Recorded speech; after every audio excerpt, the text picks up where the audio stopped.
In this video here, we'll be solving trigonometric equations using general solutions for sine this time. We use general solutions when we do not have a domain, which means that we will need to find every single solutions from negative infinity to positive infinity. And we'll use an equation to do this.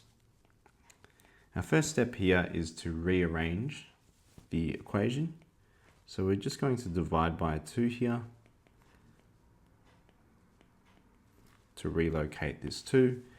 And one more step, I will rearrange the sine to become sine inverse. Next, we will investigate what sine inverse of positive root 2 on 2 means in the unit circle. So sine investigates the y-axis, and we're looking at a y value of root 2 on 2. Now, root 2 on 2 is located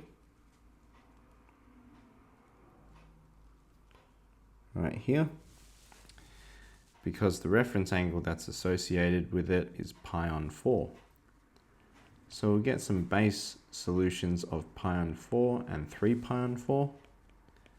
And that will repeat onwards forever.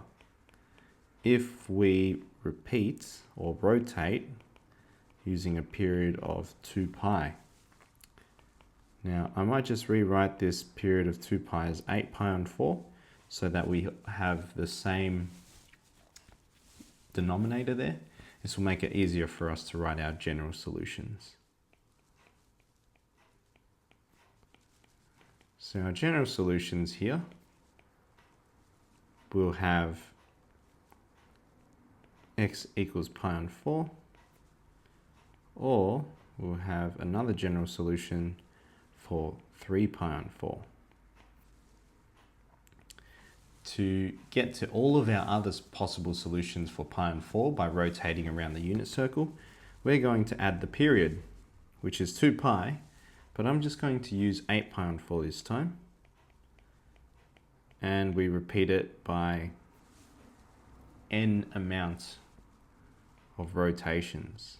Now that rotation there can be in the positive direction or the negative direction. When we introduce n, we need to say that it is an integer, which is just a positive or negative whole number.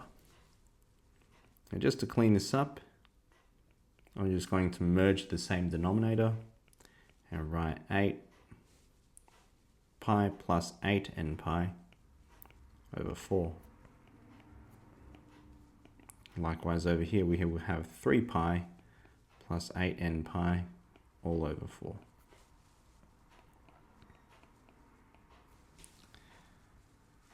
From here we will substitute, that's it for our general solutions. But now if we want any other solutions, we can substitute in some values of n. So if we let n equal 0, this term will equal to 0. So we have a solution of pi on 4. And our second solution of that pair, if we substitute in n equals 0, that will equal to 0. We're left over with 3 pi on 4.